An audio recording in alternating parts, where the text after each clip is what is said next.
강혜신의 오늘의 미국.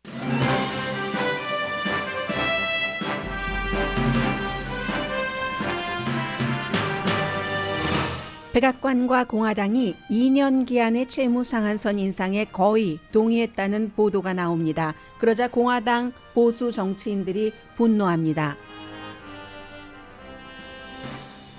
바이든 대통령 자문들이 세트로 한 말이 귀에 들어옵니다. 바이든 대통령은 태평양 동맹국들이 미국과 중국의 정면 충돌에서 끌려다니는 걸 원치 않습니다. 이런 말입니다. 2020년 선거가 부정선거라면서 선거 결과를 뒤집는 운동에 앞장섰던 텍사스주 검찰총장이 공화당이 주도하는 텍사스주 의회에서 탄핵 권고안을 받았습니다. 곧 투표할 예정인데 그는 사무실을 기부자 도우미 오피스로 썼다는 주장을 포함해 뇌물수수 등 20개 탄핵 사유에 대해서 심판받게 됩니다. 트럼프 전 대통령 직원들이 기밀 서류 수색 하루 전에 서류를 옮겼다는 증언이 나왔습니다.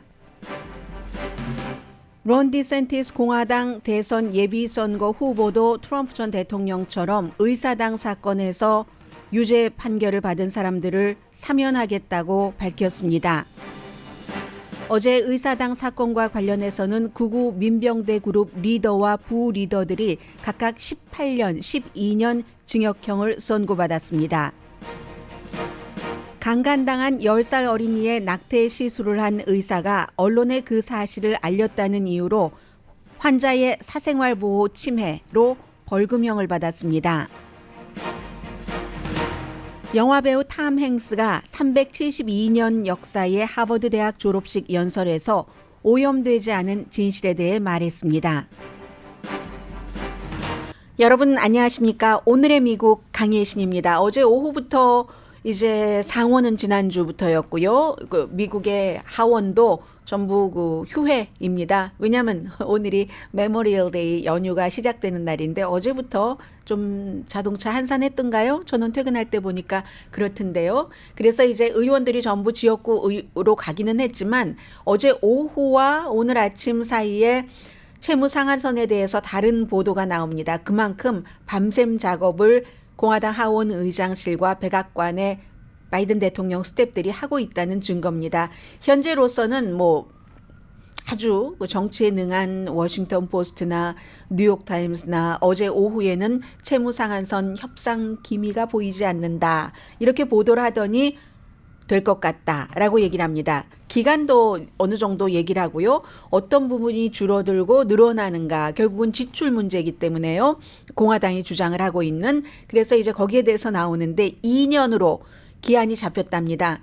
2년이면 이건 바이든 대통령이 원하는 거죠. 대선이 끝나고 난 뒤까지도.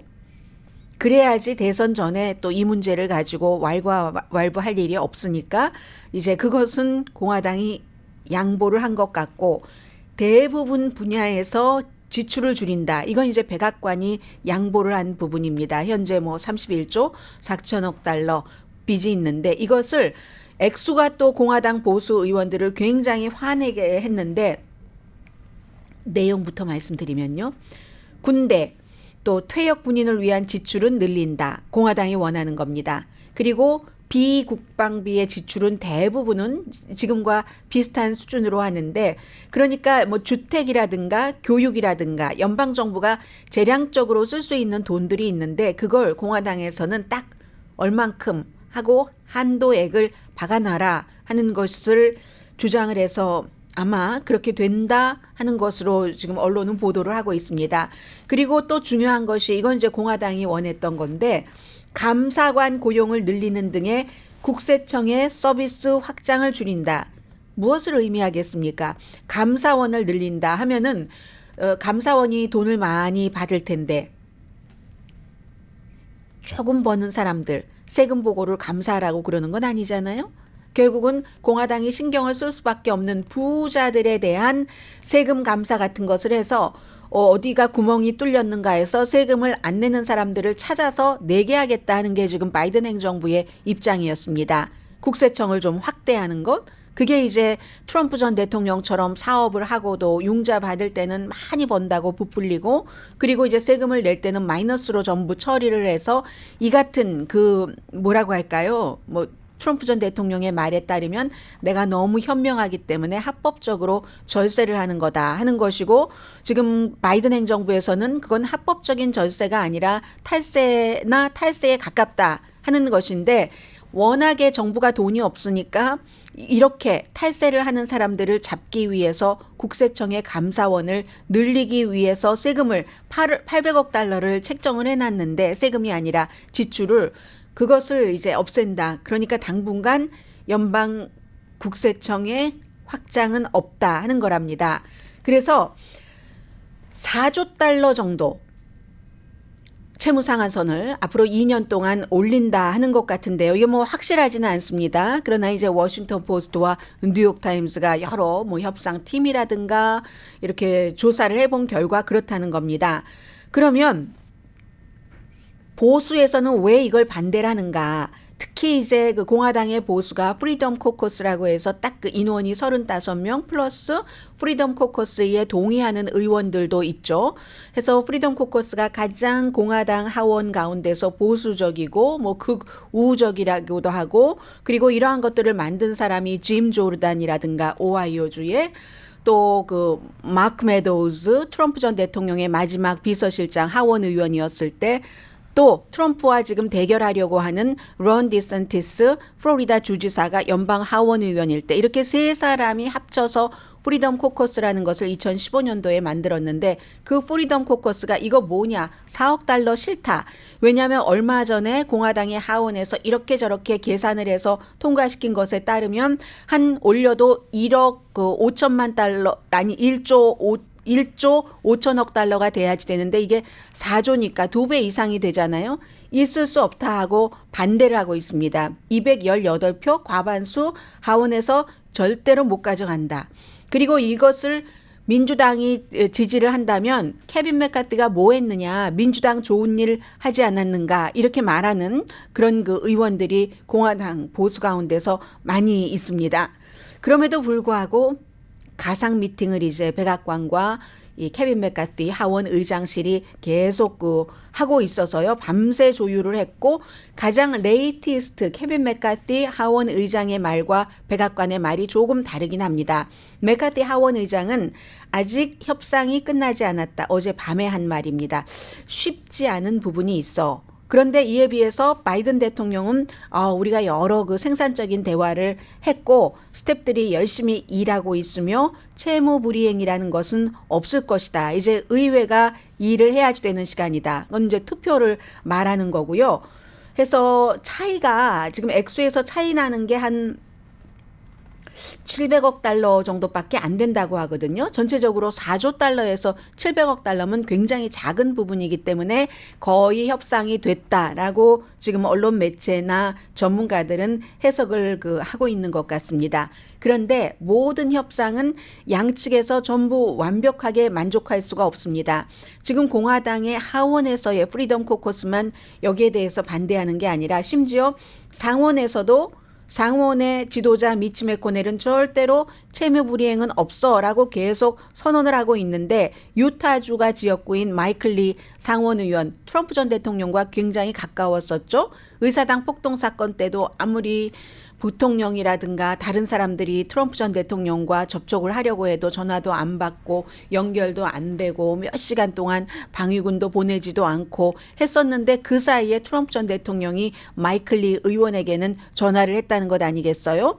그 정도의 이제 위치 여러 가지를 보는 이 마이클 리 의원이 하원에서 통과돼도 상원에서 뭐 그 정도의 돈을 그 정도 기간으로 올린다면은 올리고 늘리고 한다면은 이거 쉽지 않을 것이다라고 얘기를 하는데 마이클 리보다는 어떻게든 채무 상한선 협상을 이루기를 원하는 미치 매코넬 상원 의원의 역할이 크다고 봅니다. 그래서 하원에서 통과되면은 되는 거고 그럼 공화당의 하원 의장만 곤란한가? 그렇지 않습니다.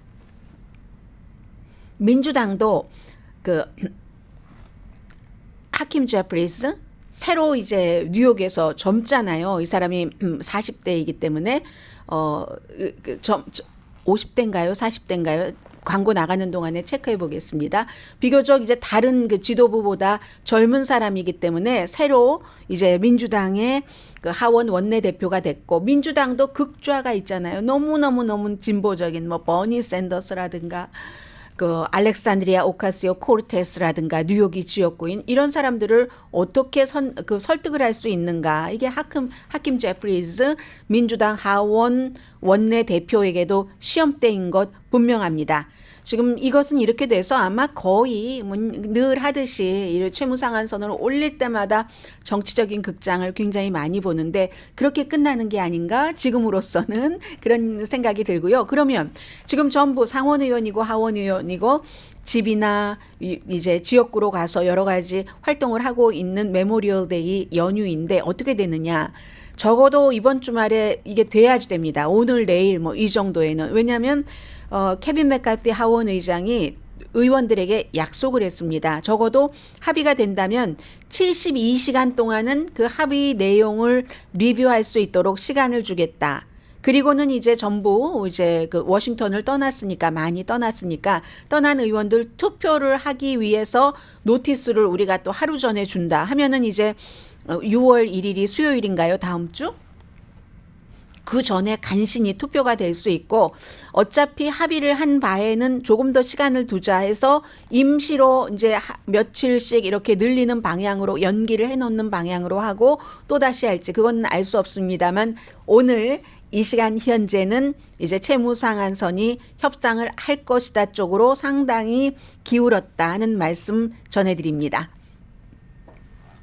그리고는 사실 이 내용은 어떻게 보면 그 결론 지어지지 않을 때까지 채무상한선 협상하는 조마조마해서 그렇지 큰 그림에서는 대부분의 사람들이 지난 몇 개월 동안 주식시장이 아무런 변화가 없었던 것처럼 채무상한선은 인상이 될 것이다 라고 생각을 했었다면 그렇다면 오히려 저는 이 뉴스가 훨씬 귀에 들어옵니다.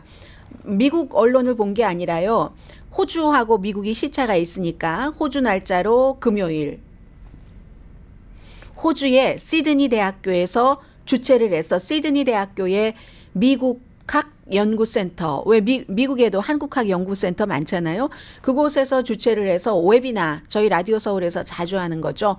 웹을 인터넷을 통해서 세미나를 하는 것을 웨비나라고 하는데 바이든 대통령의 국가안보팀과 시드니 대학교 그쪽에서 웨비나를 해서 미국이 과연 그 태평양 이제 한국을 포함해서 인도 태평양 지역의 여러 국가들 그리고 그 지역이 아니라도 다른 그 미국의 동맹국들 미국의 파트너국들에게 어떠한 생각을 하고 있는가 하는 것을 알 수 있는 웨비나였습니다. 특히 중국과 미국과의 이 같은 관계에서 불과 G7 정상회담 직전보다 조금 전에는 미국과 중국이 많이 대치하는 것처럼 보였습니다. 그렇다고 물론 트럼프 전 대통령 때처럼 뭐 all or nothing은 아니었지만 바이든 대통령도 무역이라든가 상당한 기조는 트럼프 전 대통령 때 것을 중국과의 관계에서 유지를 해왔습니다. 그러다가 G7 정상회담에 가기 직전 그 주에 수요일 하루 전 출발하기 하루 전쯤 됐을 겁니다. 시진핑 중국 국가주석과 만날 뜻이 있다라고 얘기를 했고 G7 정상회담에 가서는 중국이 뭐 대만과의 문제 그리고 다른 나라들에 대해서 무역적으로 보복하는 것 이런 것 안 해야지 되고 러시아에는 휴전을 하라고 권고를 해야지 된다 하는 성명 자체는 냈지만 마지막에는 바이든 대통령이 기자회견을 하면서 중국과 대치를 원치 않는다. 중국과 헤어지는 디커플링도 원치 않는다라는 말을 했습니다. 그리고는 원래 예정대로라면 호주도 가야지 되고 파푸아기니아도 가야지 되는데 채무상한선 때문에 일정을 줄이고 돌아왔잖아요. 그랬으니까 미국의 국가안보팀이 시드니 대학에서 주최하는 이러한 이슈에 대해서 웨비나를 할 수밖에 없었는데 그 웨비나에서 모든 국가안보보좌관 각 분야의 국장들이 하는 말이 일치합니다. 바이든 대통령은 태평양 동맹국들이 미국과 중국의 정면 대치 상태에서 끌려다니게 하는 것을 원치 않습니다. 그걸 원하면 바이든이 아닙니다. 이렇게 얘기를 하고 있거든요. 미국의 입장으로 동맹국과 파트너들을 목을 누르면서는 동맹국과 파트너와 미국의 관계를 강화할 수 없다는 것도 바이든 대통령은 이해하고 있습니다. 그러므로 인도 태평양 국가들이 이 정면 충돌 때문에 짓밟히는 걸 원치 않습니다. 고래 싸움에 새우등 터지는 것을 원치 않습니다. 이 표현이죠. 미국이 뭐 스스로를 고래라고 하지는 않았지만 그 얘기를 해서 예를 들면 이런 사람입니다.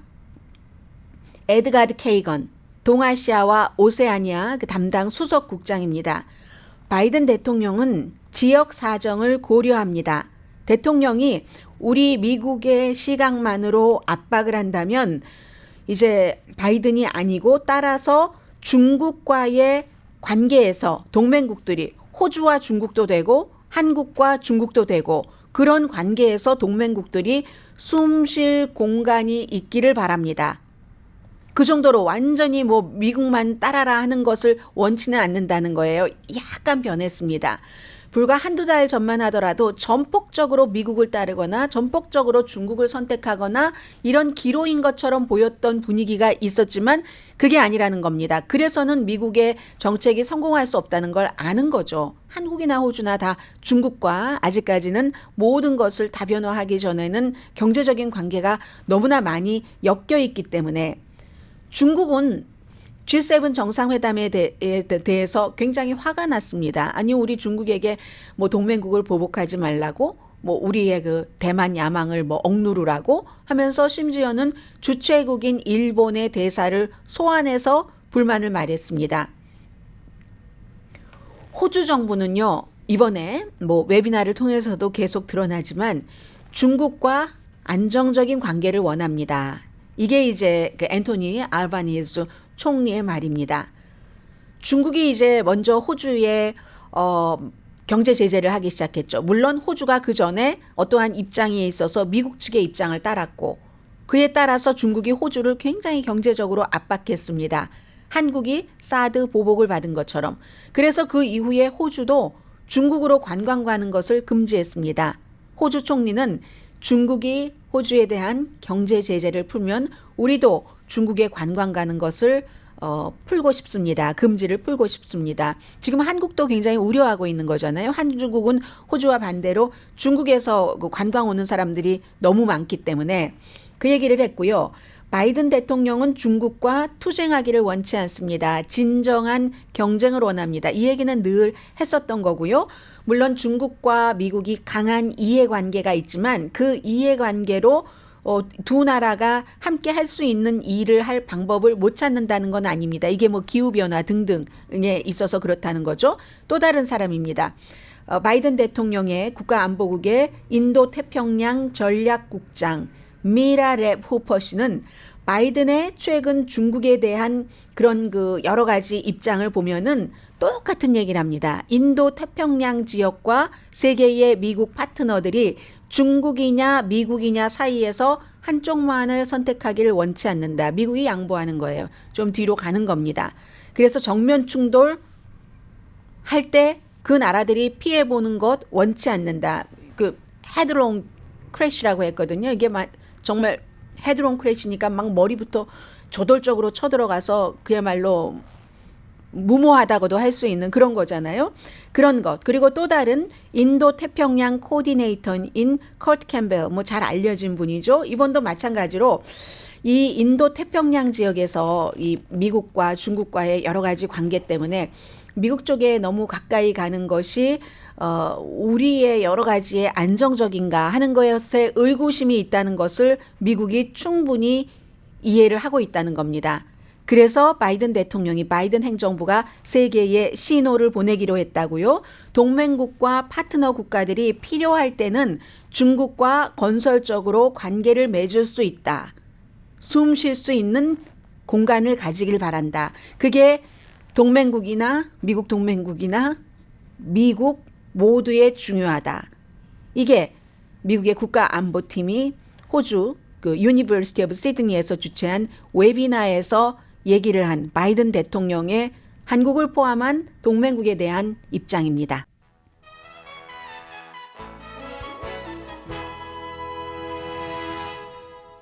이 내용은 뭐 국가별로 다 파악을 하고 있겠지만 그래도 국가별로 공식적으로 파악하고 있는 것과 기자들이 또 취재를 해서 쓰는 기사는 다르니까 한국에서도 뭐 윤석열 행정부가 가디언의 이 기사를 좀 봤으면 좋겠네요. Biden had been listening. 바이든이 listening 듣는다는 얘기입니다. To the reasons, concerns. 그 지역에서 고려하고 있는 것을 충분히 바이든 대통령이 듣고 있다 하는 이게 뭐 한국 사람으로서는 굉장히 중요한 이슈여서 제 귀에도 제 눈에도 확 들어왔습니다. 네. 텔레비전에 저택이네요. 저택이 보이는데 잠시 뒤에 저 뉴스도 전해드릴 수 있을 것 같고요. 잠시 뒤에 뵙겠습니다.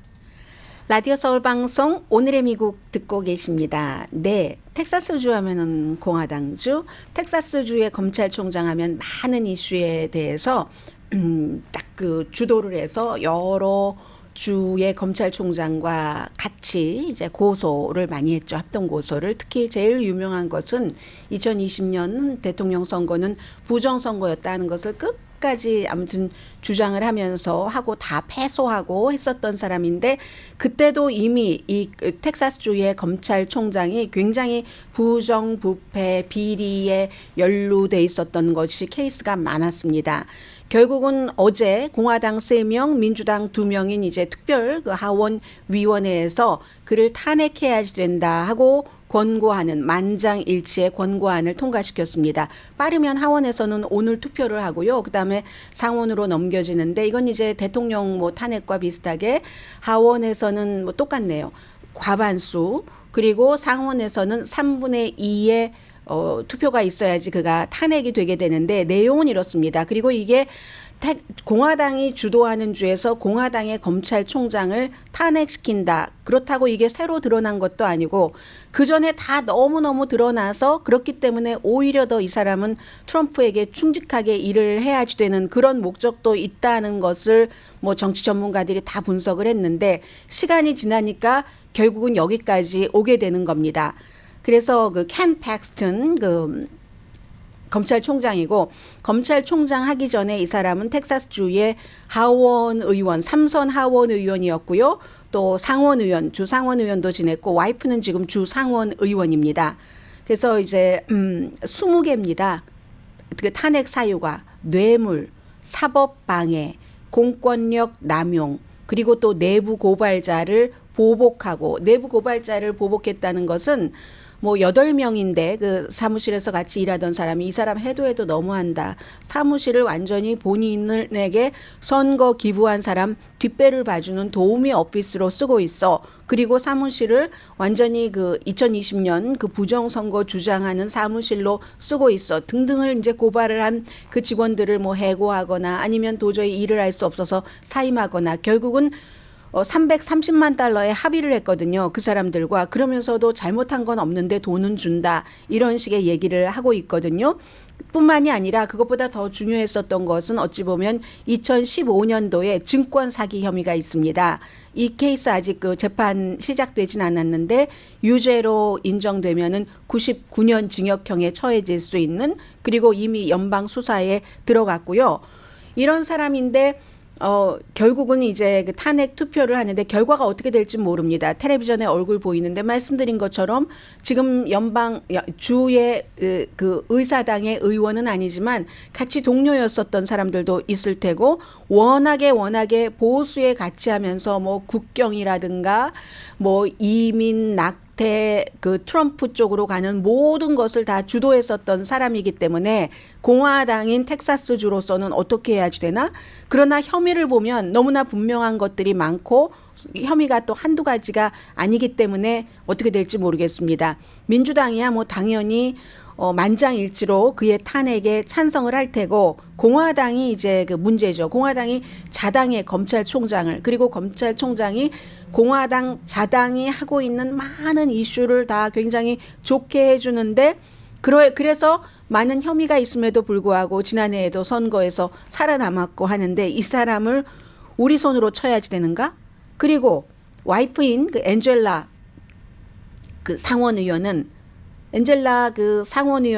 어떻게 투표를 던질 텐가?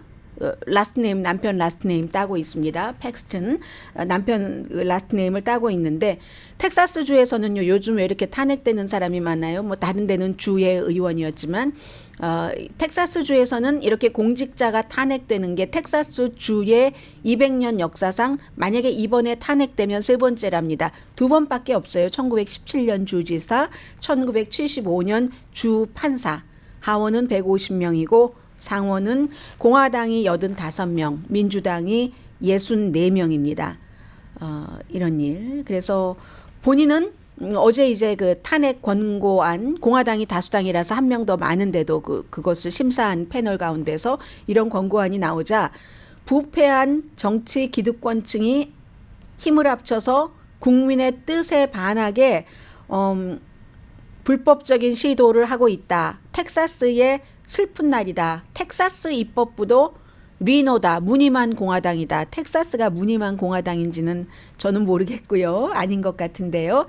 그런 얘기를 했고 또 스티븐 밀러라고 트럼프 전 대통령 시절에 캘리포니아주 산타모니카 하이스쿨 나오고 30대 초반에 가장 잔혹한 이민 정책을 만들었던 스티븐 밀러가 이 사람이 이 검찰총장이 이민에 대해서도 아주 가혹한 것을 많이 했으니까 이건 보수 법 운동을 발전시키고 또 바이든의 힘을 줄이기 위해서 막고 열심히 일했던 사람을 처벌하는 거다. 이렇게 얘기를 하는데 여기서 이제 한 가지가 있습니다. 항상 자당이나 자기 그룹 사람들을 보호할 때 이거는 우리를 탄압하는 거다, 마녀 사냥이다 하는 게 요즘 공화당의 완전히 그 아주 편안한 말이 돼버렸는데 문제는 그럼 이게 잘못이 없는데 그래야지 된다. 이 전제 조건이 들어가야지 되는데 이 경우에는 지금 뭐 그 330만 달러 본인이 이제 그 합의를 한 것도 있고 여러 가지 증권 사기 같은 것도 있고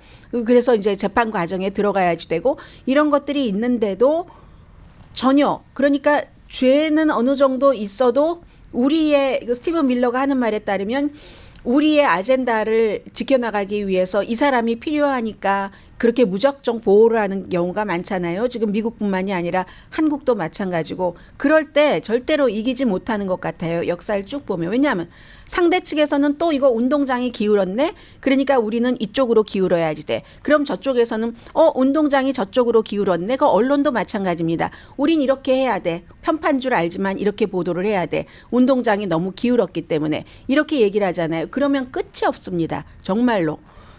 말로 싸워서 핵폭탄까지로 점점 양쪽에서 개발해 가는 것처럼 지금 이런 모습이 있고요. 어쨌든 그렇게 2020년도 부정선거 그 케이스가 있었을 때 텍사스주의 검찰총장으로서 많은 검찰총장을 모아서 가장 유명하고 힘이 있고 이렇게 보였던 텍사스주의 검찰총장이 하루아침에 몰락할 수가 있구나. 뭐 아직 투표가 된 거는 아니지만 그런 갑자기 그런 설정 안에 그 박스 안에 들어갈 수도 있는 거구나. 미국의 정치라는 게 이제 그런 것을 보여주는 케이스입니다.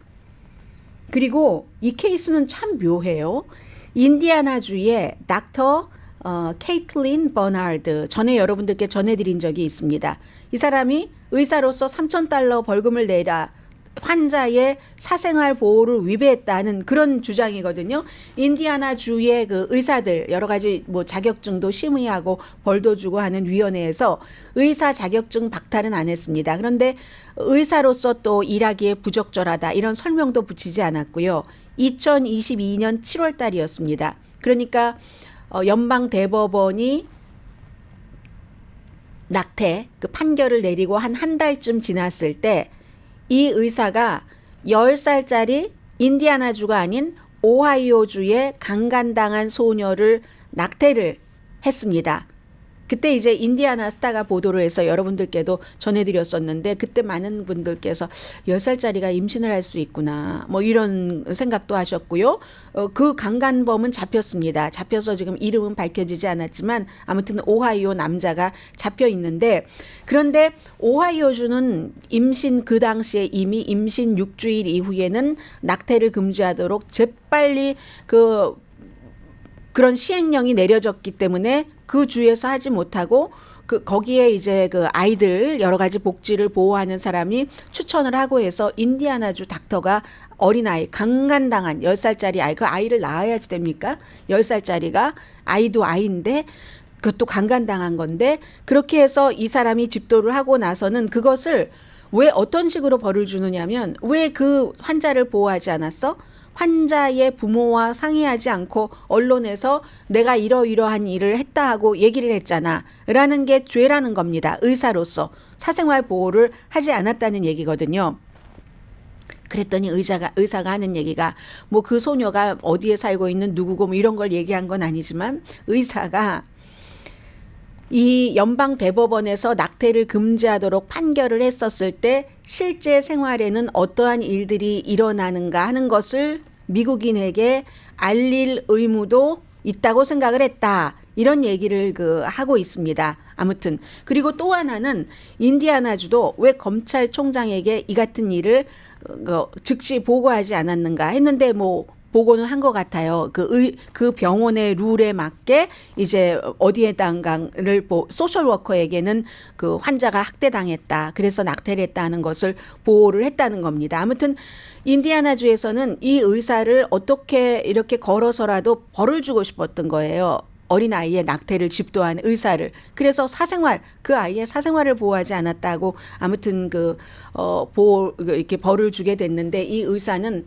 말씀드린 대로 그렇게 이런 상황을 미국 사람들이 아는 것이 상당히 중요하다고 생각했고 그러한 것조차도 그게 이제 의료상의 어떠한 법이 만들어졌을 때 사람들에게 미치는 악영향이니까 이 아이가 오하이오주에서도 못하고 인디아나주까지 와서 그러니까 그런 주장을 했고요. 그런 주장이 의사들을 평가하는 그 위원회에서는 받아들여진 것 같습니다.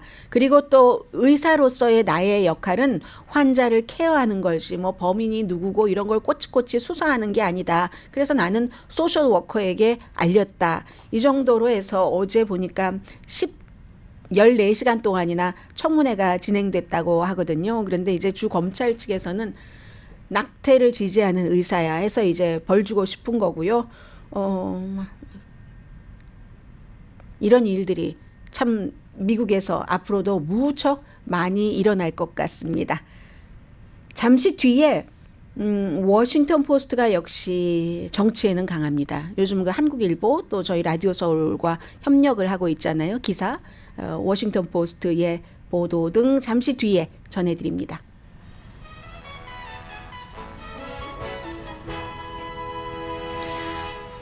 라디오 서울 방송 오늘의 미국 듣고 계십니다. 방금 전에 들어온 소식인데요. 좀 전에는 제가 인디아나주 케이스를 말씀을 드렸고 사우스캐롤라이나주에서 6주일 이후에는 낙태를 금지하는 안이 이제 주지사가 서명을 했죠. 화요일인가요? 그랬는데 지금 금요일밖에 되지 않았는데 주 대법원에서 일단 시행 중지 명령을 내렸습니다. 시행하려면 조금 시간은 필요했었는데요.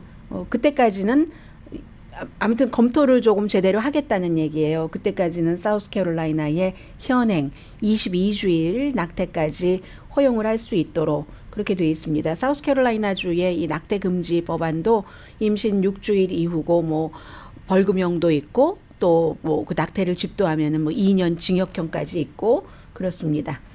워싱턴 포스트의 보도입니다. 트럼프 전 대통령이 공화당 대선 후보가 될 확률 아주 높고 따라서 바이든과 리매치를 하고 그가 대통령이 될 수 있는 확률도 지금으로서는 불편할 정도로 높다. 어제 이코노미스트의 보도였습니다. 적어도 3분의 1 정도는 다시 집무실에 들어갈 수 있는 확률이 30% 이상이 된다는 거였거든요. 그런데 항상 그 선거라는 게 더군다나 바이든 대통령은 본인이 갖고 있는 불안정한 요소가 너무 많이 있습니다.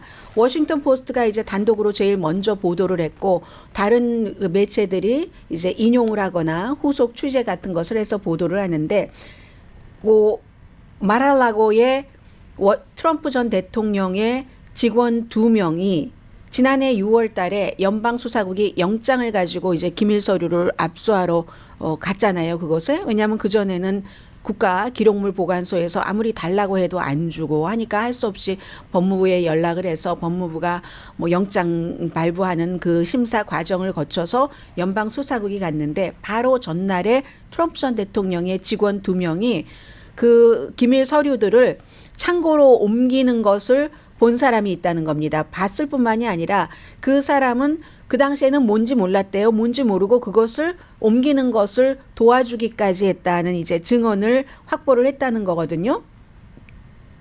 그 전에는 트럼프 전 대통령이 그 박스들 가운데 뭐 다는 아니겠지만 눈에 띄는 곳에 두고 사람들에게 막 보여줬다는 증거까지도 특별검사가 잭 스미스 특별검사가 수집을 했답니다. 그럼 이건 뭘 말하냐면은 트럼프 전 대통령이 사법 수사를 방해했는가, 이 기밀 서류 달라고 하는데 안 주고 뭐 기타 등등 이런 것의 그 타임라인을 더 이렇게 연장할 수 있다는 것과 트럼프 전 대통령이 그 기밀 서류에 대해서 지시한 것, 의도가 무엇이었는가, 이 의도에 대해서는 외국과의 어떤 사업 관계 이런 것도 알아보기 위해서 트럼프 전 대통령이 소환됐잖아요. 특별검사에 의해서. 그래서 이제 이러한 것들이 트럼프 전 대통령을 불안하게 할 수 있는 여러 가지 이유이기도 합니다. 트럼프 변호인이 이번 주에 그 연방 법무장관과 면담을 요청한 것을 보니까 아마도 이 케이스가 그다지 오래 갈 것 같진 않고 마무리가 될 수도 있다 하는 신호를 보여주고 있는데요. 어떤 케이스는 트럼프 전 대통령으로서는 더 길게 끌고 싶어하고 선거 끝날 때까지, 그리고 어떤 케이스는 조금 마무리를 하고 싶어하는 것도 있고 그렇습니다. 이것보다 더 중요한 것은 뭐 조지아주의 그 선거 결과를 뒤집으려고 했었던 그 같은 그 시도인데, 그건 이제 조지아주의 검찰총장과 뭐 이런 사람들에게 전화를 건 게, 그 사람들이 민주당이면은 어떨지 모르겠는데 공화당이잖아요. 공화당이 설마 공화당 현 그 대통령이 아니라 바이든 대통령이 이기게 조작을 했겠습니까? 그럴 리가 없잖아요. 아무튼 그런 곳에 넣은 압력 같은 것도 수사를 해야지 되고, 기밀 서류에 대해서는 불과 얼마 전에 CNN의 그 타운홀 미팅에서도 똑같이 얘기를 했습니다. 트럼프 전 대통령. 아니, 내가 이미 그 기밀 서류를 가지고 나올 때 기밀이 아닌 거야.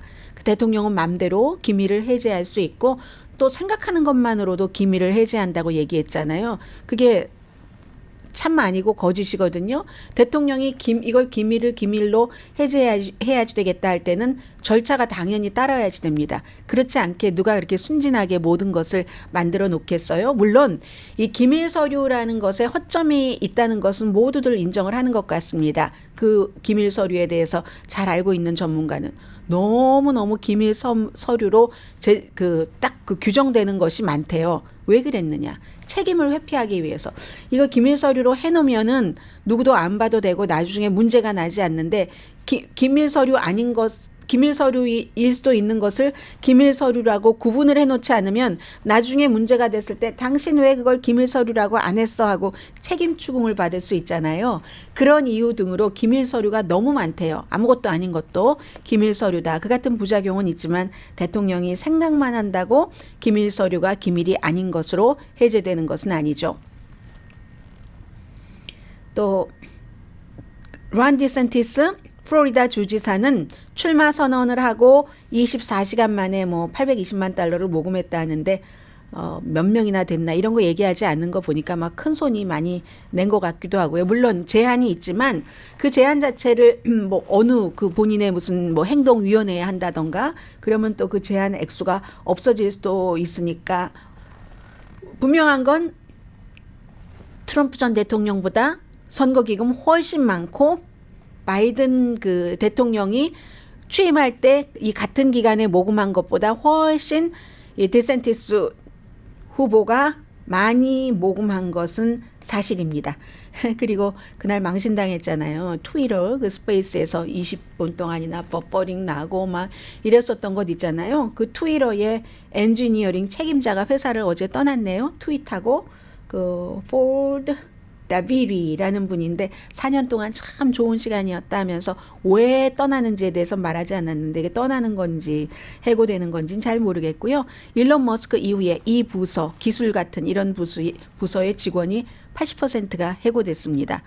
100% 일하던 것이 예를 들어서 어떤 회사에서 굉장히 많았을 수는 있겠으나, 그러면 그냥 상식적으로 한 점진적인 게 아니니까 불과 지난해 10월 달에 인수했으니까 좀 50%가 해고됐어도 굉장히 많은데 80%가 해고됐다고 하거든요. 그러니까 이런저런 것으로 구멍이 뚫렸겠죠. 출마 선언하는 그 방송하는 데에서도. 자, 그런 것은 있고요. 잠시 뒤에 뵙겠습니다. 어제 그 디센티스 그 후보가 트럼프 전 대통령과 마찬가지로 1월 6일 의사당 사건에서 폭도로서 유죄 그 판결을 받은 사람 나도 대통령이 되면 첫날 서명하겠다. 트럼프를 포함해서 트럼프도 범죄자에 집어넣었습니다. 잠시 뒤에 뵙겠습니다.